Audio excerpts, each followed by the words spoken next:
diagnosed with arthritis at only 14, getting major surgeries at 16, and then diagnosed with thyroid cancer at the age of 20. The person I have with me today is someone who has gone through the healthcare system and is trying to make it easier for other people. It's time to spill some sweet tea.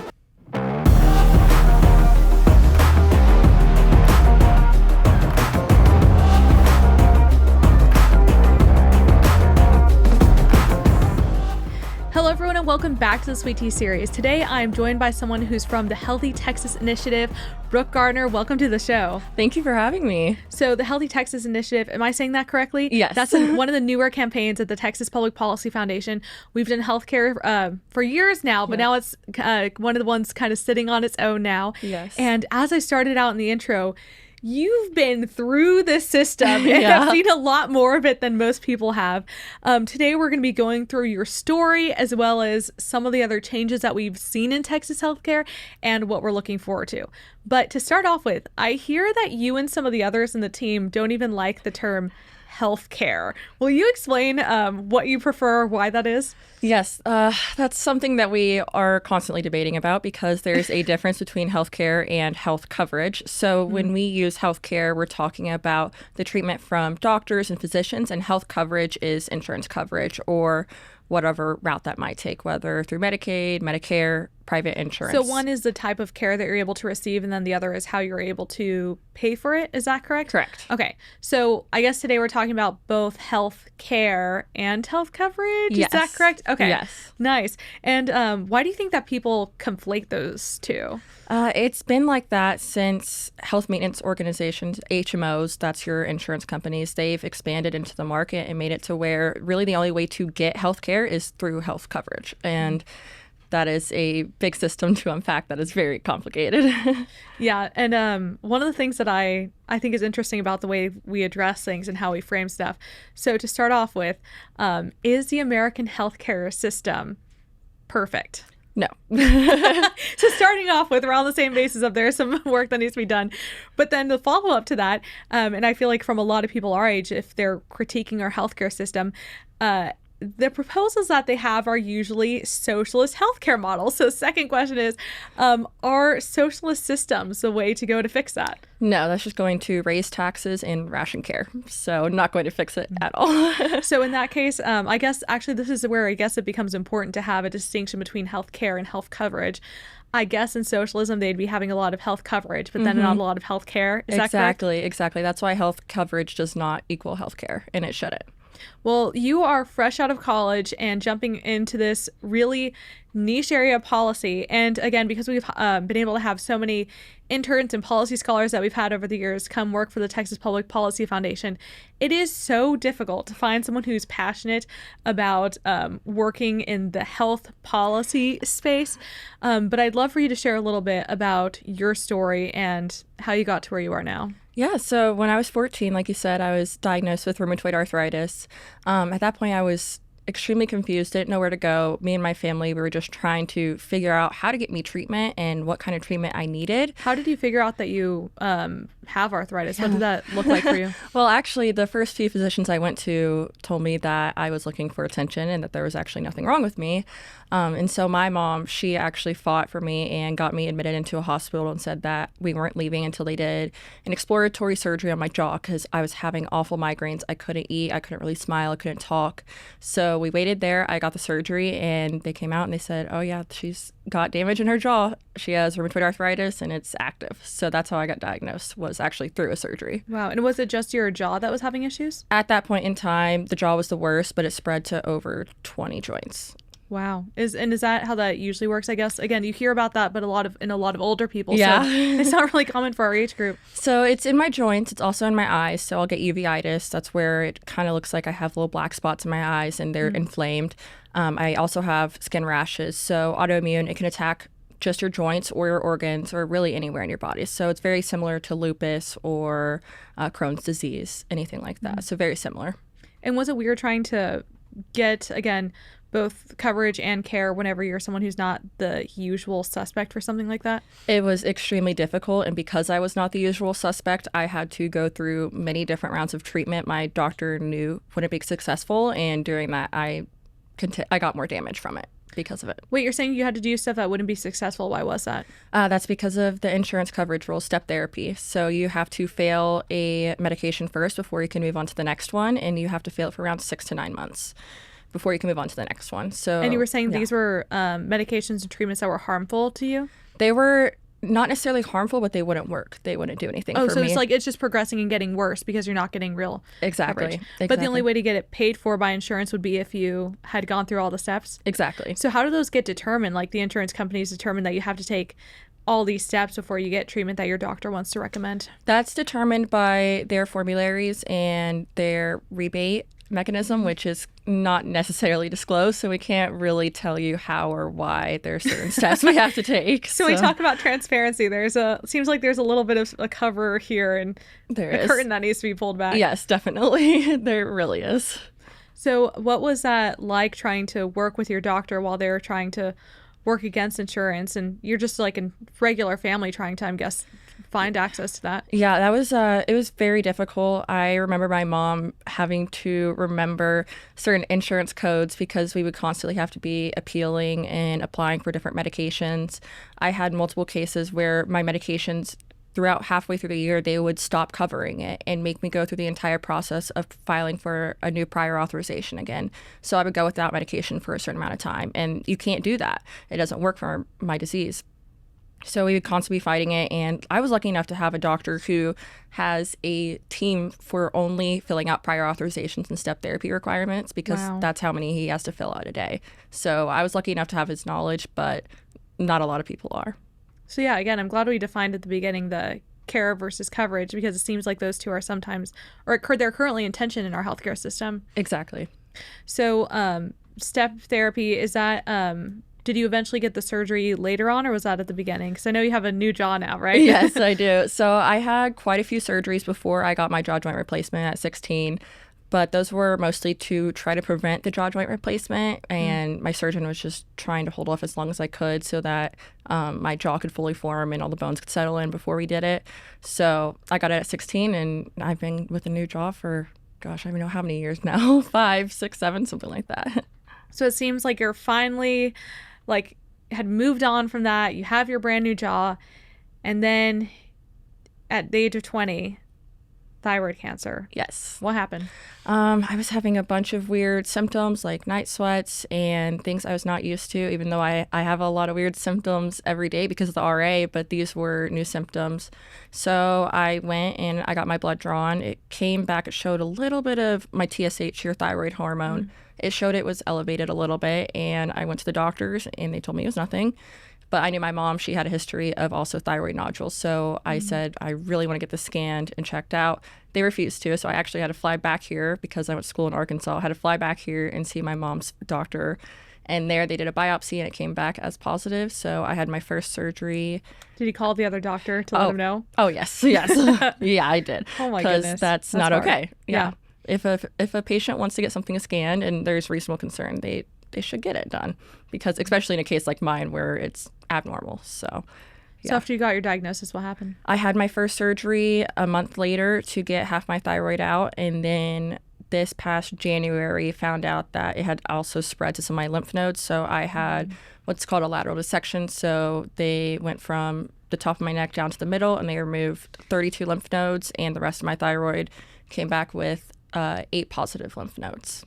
Oh my goodness. So now I'm on thyroid supplement hormones to basically suppress it and make sure that it doesn't spread. So from here on out, just check up every 6 months for the next few years and then do a yearly checkup. Wow. Yeah. And I had mentioned that you're pretty fresh out of college right now, and you're only 22, so it sounds like you graduated on time. How did you handle the mix between health appointments and trying to finish your school, and then again being able to be someone who has the research background that we need to be able to do this kind of policy work? Well, in high school I missed over 50% of high school, and I had to make a choice whether or not I was going to succumb to the illness and just not do anything, or to fight through it. And so I decided to fight through it, and at that point I kind of learned how to manage both.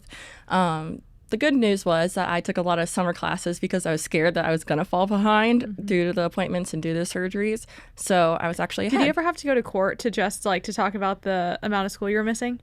I almost did. Luckily, we had a 504. So What's a 504? It's one of those documents you sign saying that there's a reason you're missing all this school and that you get extra accommodations in school. So, I was having, well, now it feels like way less than talking about it, but several different issues in high school, like with like chronic migraines and really? some different like allergy flare-ups, which to this day we still don't know why. I was like having facial and all this other swelling, and anyway, been to so many different allergists, and everyone's like, this shouldn't be happening, but everything shows up negative, whatever. But I had missed if I had missed one more day, can't remember if it was my junior or senior year. I think it was junior year, where if I had missed one more day, the counselor had me come in and she's like, hey, so if you miss another day, you're going to have to go to court and explain this. Oh, no. I don't think they'd even talked about a document at the time that was an goodness. option. So I didn't know if you had to go through Yeah, any of that. luckily my mom is such a fighter for me and such an advocate. And so it's not really publicized that there's a document that you can sign for health issues like this to get accommodation. So she did a bunch of research. Most people aren't going through it, I guess. Exactly. Yes. So it's not common knowledge, but she found it and filled it out for me, luckily. So I was able to get that. But then during the summers, you were still just keeping up with school, making sure that everything was on time? I was. And then how did that transition work? I guess one of the reasons I also wanted to stay in Texas was, well, if I have like a random allergy attack, at least I know the like Texas healthcare system a little bit. What was that like going out of state? It was really difficult. Luckily, one of my doctors, he is actually in Washington anyways, so I already had that virtual care, but I would have to come back home during Christmas break and summer break and be doing most of my appointments then. But were you taking several classes as well during the same time? Yes, yeah. So lots of class, lots of doctor's appointments, and also trying to do a job or an internship. So it was a lot, but I really knew what I wanted to do, and I didn't want my illness to hold me back. So I just wanted to keep going. So as you're going through all of that, at what point does it occur to you that you could be part of changing the systems that were causing you trouble? It was actually pretty early on. I was getting really frustrated and I wanted somewhere to kind of put that anger, and I started doing research into this and found about step therapy. So I talked to my rheumatologist, my doctor, about it, and I was telling him that I wanted to go into the healthcare field, be a doctor, try to help other patients, and he told me that what I wanted to fix, I could not do from the inside. So at that point, he kind of educated me on different healthcare policy areas and also different organizations I can get involved with. And that's when I was like, okay, I guess I'll go from the outside in and try to fix it. So now you're on the inside, and you talked about step therapy again. So what are some of the policy changes that we're looking for that you're hoping to be able to see in the next few sessions? Oh, there's quite a few. A few of them are all these transparency bills are extremely important. We also need enforcement for these bills we have passed, and hopefully... Well, actually, we should talk about some of the wins then. So I had to write them down because I always forget bill numbers, especially when there's like from different sessions and stuff. So something that's been good, I interned first at the foundation in 2021, and since then we've already seen progress in the health space, which is amazing. But even like from a federal level, we have the No Surprises Act, and we've been able to expand on that. So that was back in 2021 for SB 1137, we were able to have the price transparency, like that act expanded. And then last session we had 1314, which allows patients to have an itemized bill and be able to see everything. Yes. Which again is crazy. You could have been billed prior and not be able to see what you're having to pay for. It's crazy. And then finally there was some step therapy reform in 1337. Yes. So what did that do, and does it still fall short of where you're hoping for it to go? So it protects patients with mental health problems and protects them from going through step therapy if there is a medication that they should not be on because it is not the required medication for their condition. And just to reiterate, step therapy is when you you were saying that it's like when you have to like go through, like the insurance says you have to do all of these things before you can get the treatment your doctor is wanting you to have. Exactly. And Lacey Hull was the one who carried this bill, and she didn't want mental health patients to have a crisis while they were waiting on those medications. So this got passed, and I want to see it go farther into also chronic illnesses like mine, but basically anywhere in the medical field, because there's no reason that a doctor's own discretion should be overpowered by someone who doesn't have that medical knowledge. So that's Well, I'm and super isn't the further. doctor working with that specific patient? Yes, exactly. Every patient is different. So they may need the care that's currently on the formula, or they may not. It may be different. Yeah, that is an interesting thing, though, where you have the doctor who's working with a patient and an insurance company saying no. And I'm guessing it's probably a price thing if they want you to do the cheapest options first. It's a price thing. It's actually, I think, 56% more stricter the step therapy protocols are than what federal rules say that we should be following. So it deviates from the standards of care heavily. So it's not even close to what it should be right now. And if you, during your treatment, were having the type of reform that you're looking for, what would have changed for you? It would have prevented a lot of those downstream surgeries. It would have saved me a lot of money because I wouldn't have to go through all those different surgeries. It would have helped me actually be successful in my treatments faster, because when you fail all those different medications, it prolongs your remission timeline. And so throughout all that, my organs and my joints still got more damage. And yeah. But because those step therapy requirements, so first of all, you had to undergo multiple surgeries you wouldn't have had to undergo, is what you're saying? Yep. And then be stuck with an illness longer than you needed to be? Mm-hmm. Oh my gosh. Yep. That's And just then- horrible. Yeah. I'm so sorry. No, it's okay. And pain for the rest of my life, which they can't quantify that, but that's a lot of money to me, the pain is. So Yeah, that's true. And Yeah. I'm sure you would have, like, if you could pay for that to go away, then yeah. you'd probably find a way. Yes. So what other kinds of initiatives are we looking forward to in the next few years?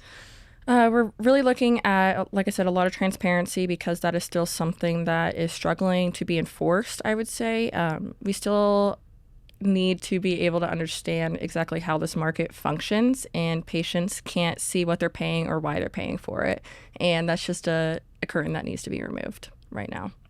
Something that I think is a good side of social media right now is how many influencers there are that are trying to walk people through different things. So maybe there's, I know back whenever you were in high school, your mom's trying to like find all of these Yeah. forms herself.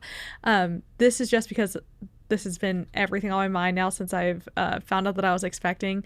I've been watching or getting recommended so many reels of people talking yeah. about what you need to request when you're at the hospital, or going even ahead of time to be able to get to like request the itemized bill as soon as you're going to be walking out, and all those kinds of things. Yeah. So I know on the show I've talked with different people about pros and cons of social media, but I think that has been one of the brighter sides, is Definitely. increased requests for transparency and people spreading stuff. Yeah, it shouldn't be this complicated at all, and you shouldn't have to work so hard to advocate for yourself. It should not be like that. So if someone doesn't know, for consumers, what is it that the hospital owes them? Like if they're going to the hospital, they had a visit, what does that look like to be able to get access to their bill now? It should look like getting an itemized receipt showing what the price is, not after insurance, but just what the baseline price is. Do you have to request it, or is it sent to you automatically? It should be sent to you automatically, but you can request it if you don't get it. But in the past, was that not the case, where you had to go through hoops, I guess, to get Yes, exactly. Exactly. It would take a long time, even if you did request it, to even get an itemized receipt back. The other thing, so for some surgeries, like if it's emergency, you have to go undergo emergency surgery. That's one thing. You just say, yes, let's do it. But ahead of time, there's some surgeries that are planned months in advance. Yes. And in every other industry, whenever you're planning for something months in advance, usually you compare prices and look between things. In healthcare for a long time, people weren't able to do that and shop around. What does that look like now? Now that looks like patients knowing exactly what they're paying for and why in the hospital. Are they paying for the physician? Are they paying for the facility? Are they paying for the procedure? It'll show you what it is, and it incentivizes consumers to shop around and find cheaper prices if they want to. So how do you shop around for that? Do you have to call each one and ask for pricing, or how does that work right now? Right now, you do have to call around and ask the pricing, yes. But they do have pricing to give you versus having to wait until the end? Yes. Okay. They should. Yeah. They should if it's enforced correctly. But yes. again, it's just interesting, again, over the past few years, seeing how that's changed over time. Yeah. And I don't think a lot of people understand that you can go ask different places on what their surgeries cost. Like I'm trying to think of different instances, but yeah. That's an interesting one. Yes, it's really good. I've actually seen it at MD Anderson. They have all of their procedures and appointments all listed out actually in their app of how much it costs for cash price versus insurance price, and it's amazing to see. So you can even like compare between the two. That's awesome. Yeah. So I know you've only recently graduated. You're starting on the research side of things. Have you had a chance to testify yet or speak to any legislators? I haven't had a chance to testify yet. Not yet. I'm looking forward to it, but I'm also very nervous. Well, thankfully we do a lot of preparation here, but I'm hoping that the legislators are going to be able to see more of you during session, and you'll be over there. Me too. Is there anything else healthcare or health coverage wise that you think that people need to know about, or is there a place that they should go to be able to learn more? Once our research is published in the next few months, we will have comprehensive research covering these policy ideas and the problems in our healthcare system here in Texas. And I definitely think people should go look there if they want to get educated on it. But the biggest message is that right now responsibility is not following people who are controlling care and our healthcare dollars, and it needs to follow it. Wait, sorry, would you repeat that? Entities that are controlling our care and our healthcare dollars are not being held accountable for it, and they need to be held accountable for the decisions they're making for patients and payers. And on what level is that? Because I guess who are those entities? The insurers, the pharmaceutical benefit managers, all the middlemen who are controlling our care. Oh my gosh, we didn't even get into the PBMs. Other things that I've learned while being here. That's another huge one. Yeah, the middlemen who are making all the healthcare costs more expensive. Yes. I think we have done at least one video on pharmacy benefit managers, PBM. So also check that out on the Texas Public Policy's YouTube channel, and then they can find all of your research at texaspolicy.com. Are there any other resources that you think are really helpful for people to know about outside of this? Oh, sorry, I put you on the spot. I should have said it ahead of time. I don't really know too many out there. I would say, yeah, it's sadly kind of hard to find this information. So you kind of have to go digging for it right now. And we've been talking about putting together at least a playlist of videos that are already out there to try to make that easier. Yes. So stay tuned. Again, you can find everything video-wise at the Texas Public Policy Foundation's YouTube channel, and subscribe so you don't miss other videos, and all of our research at texaspolicy.com. Brooke, thank you so much for taking the time to join me. Thank you. And I'm looking forward to the research that's coming out the rest of this year, and to be able to see all your testimonies coming up next session. So thank you so much. Thank you guys so much for joining me. Please give Brooke some love and her whole healthcare team, and we'll see you next time.